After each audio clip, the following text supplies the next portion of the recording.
Okay. Welcome to another week of Corporate Underground. This week we have the fantastic Mary Jensen, a great friend of mine and to many. I've been very lucky to be actually working with Mary weekly, helping each other think a little bit differently, and I love her energy. Mary's one of 7 other siblings, so there was 8 in the family, so 8 was enough for her dad and her mum, and everybody old enough to remember that. Not big TV. Mary has 2 beautiful daughters, one of them in her business and a son, and married to a great man. Very different, and it's very interesting to see how this change has happened. Mary is coming from a very big financial background, has decided to change into becoming more of the person she always wanted to be, more feminine. Big basketball star, loves a pineapple donut. Mary, welcome to Corporate Underground. How are you going? I'm fantastic. Thanks, Matt and Ronan, for having me here. I always love catching up with you guys. We have a giggle and a laugh, either with each other or at each other. Speaking of giggle and a laugh, Matt's got the Rugrats in the background going crazy. No, it's normal. Just to let you know. So, Mary, you started out in finance. You started out in finance and then made quite a big shift into coaching. Tell us a little bit about that journey. It was a journey that I was on that I had no idea that I was on. So I was working in mergers and acquisitions at the time, and I was sat in a boardroom, 19 men and me, and they said, you're a woman, which you're not allowed to say, and you're a mum, you must have some nurture in there somewhere. We're going to task you with melding the teams together. And I did not have at all the skill set to meld teams together. I absolutely had the skill set to drive people out of the business that we didn't want to keep in the business, but I didn't have any nurture or any kindness. I was a get shit done person, and I yelled at people. In fact, I used to yell so much that our cockatiel at home yelled Adrian quick. So nurture, no. So I started to retrain in human behaviour to be able to better do that finance role, because I've always been a really high achiever. I thought that to make more money was to always be more successful, be better in your role. So I was striving at being the best possible that I could, and I was at that top level in Australia. About 18 months into that retraining, I had that massive light bulb moment. Our coach said to me, what do you do for fun, and what do you do to make you happy? And I remember the sentence, and he still stirs me up today. He says, in my voice, of course, I don't know how to have fun. I don't know how to be happy. And it really was like that. I was spending all my time and energy on doing a great job at work, being a great mum, running the kids everywhere they needed to be, doing a great wife, and never ever thinking about me or being me. It was tasks for everybody else. So it was a big thing to start thinking about, what did I like? You know, what was fun for me?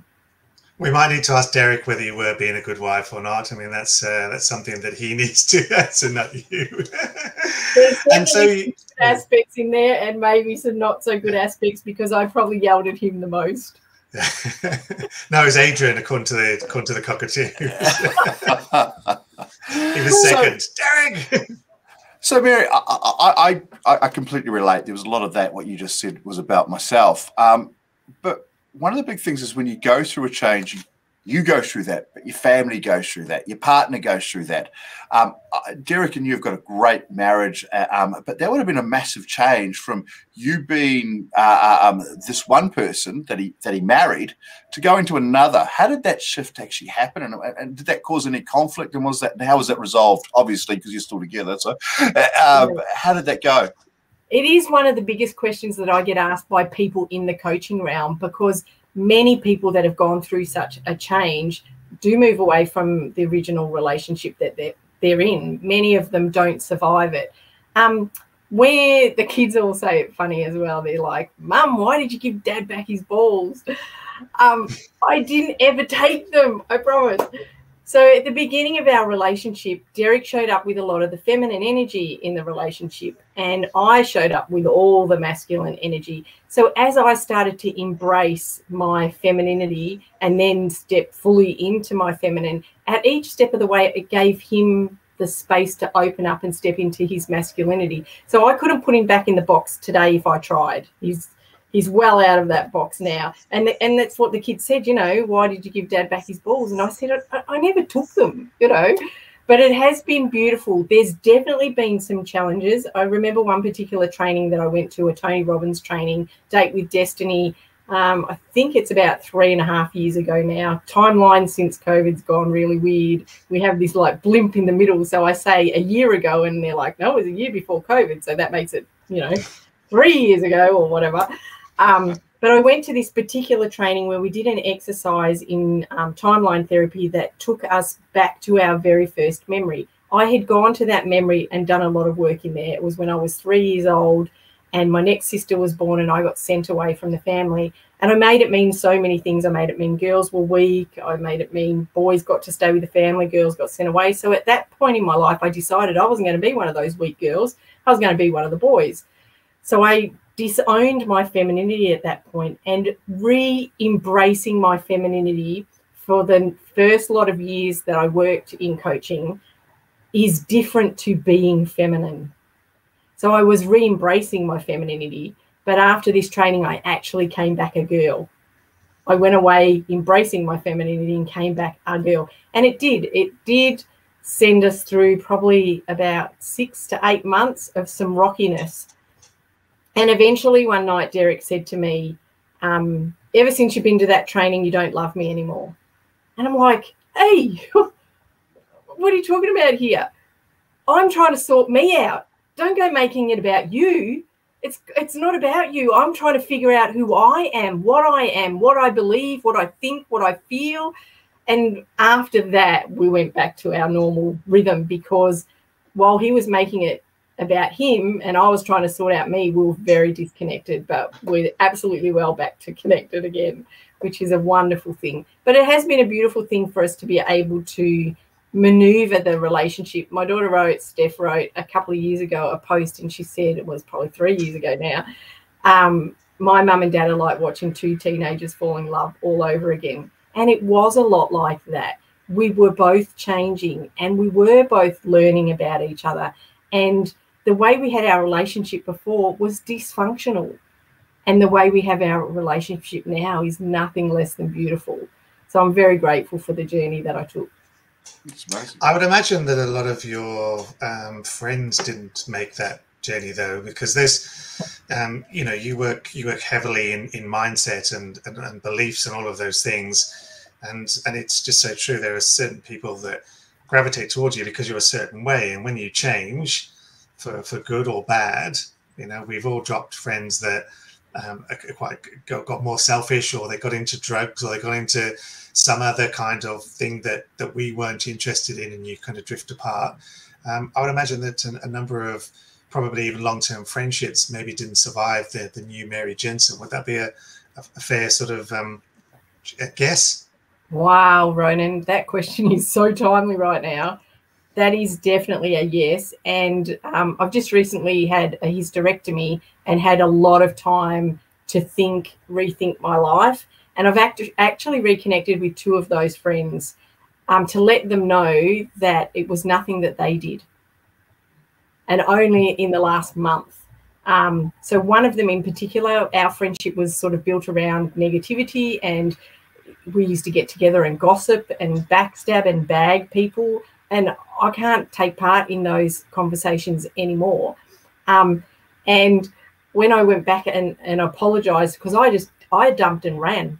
I really did a dump and run. I just totally shut it off and didn't explain why or anything. So I went back and I actually apologized, because I knew that when she was saying to people that she didn't do anything to damage the relationship, nobody would have believed her. Nobody would have believed her. And she had no idea what she'd done wrong. Yeah. So definitely left people behind. Family situations are probably even harder than that, because you don't want to play the same role that you played in your family. And if your family aren't coming along for the journey either, and I'm not talking about my immediate family, I'm talking about the next level of family, that makes it difficult too, because things that I tolerated before in behaviour in people, I don't want to hang around, and it doesn't make me feel good. It actually physically doesn't make my body feel good. And I know pretty fast if it's a situation I want to be in or I don't want to be in, so I avoid them. If I have to go to a situation like that, sometimes I do 2 or 3 meditations to prepare so that I can be the version of me that I want to be and not be reactive in those situations. So when you're going through this change, and there's a lot of people out there that are through COVID are really starting to change their lives, what was one thing as a coach you could say to them to look for and to action or to do to actually enable this to start? So start thinking about yourself. So people talk about that selfish word as a bad word. It has a negative connotation on it. And as you know, Matt, we talk a lot about words and what they mean and what society makes them mean. You need to be selfish. I remember talking to one client about putting themselves first, and she had 5 children, a CEO of a very lucrative business and 5 children. And we're having that conversation about the oxygen mask coming down from the aeroplane. And she said, yeah, I've heard it before, that you have to take care of yourself first. And I said, yeah, but mum to mum, let's have a real conversation. I said, who would you put it on first? And she said, the baby, of course. And I said, and next? And she goes, the 2-year-old. And I said, yeah, so imagine life for that baby and that 2-year-old, that they've survived and watched their siblings all pass away and their mum because you chose to put the mask on them first instead of taking care of yourself. Because, of course, we know once we take care of ourselves with the mask, then we've got plenty of time to put the mask on everybody else. And she said, oh, my God, I've heard that people say about the mask. She said, but I never thought of the story that way. Those children would have gone through abandonment, all these different challenges through their life because if that situation occurred. So it's really imperative to look after ourselves first. That has been the biggest change for me, putting myself on the totem pole for a start because I didn't even exist on it, but then moving myself to the top of the totem pole. So getting rid of the word selfish or acknowledging the word selfish as a good word, that I have to put myself first. When we show up to a situation out of obligation, we don't bring our best self to the table. So if we're not taking care of ourselves and we're doing things out of obligation, we aren't being our best self. We don't bring, that's when we can end up in reactive situations, in a situation where we don't want to be at all. So learn to say no. Many people at about the age of 2 don't know how to say no. That no of a 2-year-old. We all shut down at that stage and we need to reignite that no. So learn to say no to other people and put yourself first and take care of yourself. Yeah, I've sort of balanced out with morning routine, which is the salt and the lemon juice, the meditation in the morning, exercise. Pre-COVID, it was a lot more, but do those first couple of things first, and the rest of the day, if it goes to crap, and you've got your first 3 things you want to work on today, and you've got sort of that first bit of taking care of yourself, and then you've got more energy to look after other people. You've got more energy to give, and you're coming from a better place instead of obligation or short-tempered, all those other things. And if the rest of your day goes to crap, you go, well, at least I did my first couple of things to ensure that I'm sort of operating at the highest level I can be. So yeah, it's a valuable lesson, and I would imagine that again you need to hear that at the right stage of your life to sort of accept it. Similar to your oxygen mask thing, you've probably heard that 10 times. It's only when the right time of accepting or listening, or someone tells you it a slightly different way, you go, oh yeah, I get what you mean now. Why didn't I do this a decade ago? Yeah, why didn't I do it at 25 instead of 45? Yeah. Just not ready to hear the wisdom or be in that sort of right frame of mind, all of those things, yeah. Yeah, look, I think it comes down also to the pain. Doing an action usually is about doing it because it's what you were doing before has become something that you've got to be able to get past. And when that becomes so annoying that the pain of doing something is less than the pain of keep on doing it, then you make that change. And you see that with a lot of people not taking an action. What is the best action that you've ever taken, Mary? What is the best action that you found that has connected a whole bunch of dots for you and allowed you to start doing what you needed to do? Having an attitude of gratitude. In any moment, we can be grateful for what we have, or we can look at any situation and not be grateful. We can look for what we want rather than what we have. Having an attitude of gratitude is invigorating. It is powerful. And I didn't nail it at all at first. My gratitude practice in the first 18 months looked like I'm grateful for Derek, I'm grateful for Stephanie, and I'm grateful for Claire. And I'll be grateful when this practice starts to work. That's how you don't do it. I just added something else to the to-do list and made another chore for me to complete during the day that was not working. Now I open up my arms in my bed and I say, I love my bed. I truly love my bed. I mean, it supports me, it's warm, it takes care of me. I love my bed. I really love my bed. Then I wiggle my fingers and my toes and I'm grateful I can do that. And I stretch my body and I feel my muscles. And then I just let my imagination go anywhere it wants to. It might go to rainbows or water on a tin roof or the colour green. It fixates a lot on the colour green because we see it in nature. And then when I'm walking around during the day, I also pick it up. So having that attitude of gratitude, I believe, is the key to having a fun and fulfilling life. If we're not grateful for what we already have, why would the universe ever give us anything else? Look, on that point, I'm grateful that we were able to spend this time with you. That was awesome. Thank you very much. Before we go, what's your best action, Matt? And then I'll share mine. Oh, my best action. A daily action or just action in general? Just action in general. Great question. I hate it when somebody asks me this. I always hate. I'll give you time to think. No. Look, the thing that I'm probably most grateful for is we have a little practice at dinner. So whatever we're doing, we'll always sit down at the dinner table, particularly over COVID. You know, I can actually have that moment together. I've got a 3-year-old and a 6-year-old. And I asked Dukey what his 3 things that he was most grateful about. And we asked Axel and Leanne. And the thing that surprises me is so small. Dad, you walked me to school today, or you kicked the football with me, or, you know, we giggled on outside. And it's things that I don't even think about. And it's the ability for a child to see the most beautiful parts of life that I don't see or misconceive as just part of my day, and the little things that you can do. So when I get told that, it makes me want to do it more. So I guess that's my favorite part. Nice. For me, it's just learning new stuff. Going from being someone that for over a decade didn't invest in myself, didn't really learn anything new. I'd look at blog posts, everything, trying to figure out new things for business, but that's not really deep learning. That's shallow, you know, skimming the surface of somebody posting up some bullshit about 10 easy ways to thing and the 7 secrets you don't fucking know about, blah blah blah. But like deep learning is just, you know, consuming a book, and I might only pick one thing out of there, but it's, you know, it's gold. And to continue to do that week in, week out, you know, sort of 4 or 5 hours on the weekend, I'll spend that time reading. I am in awe of you.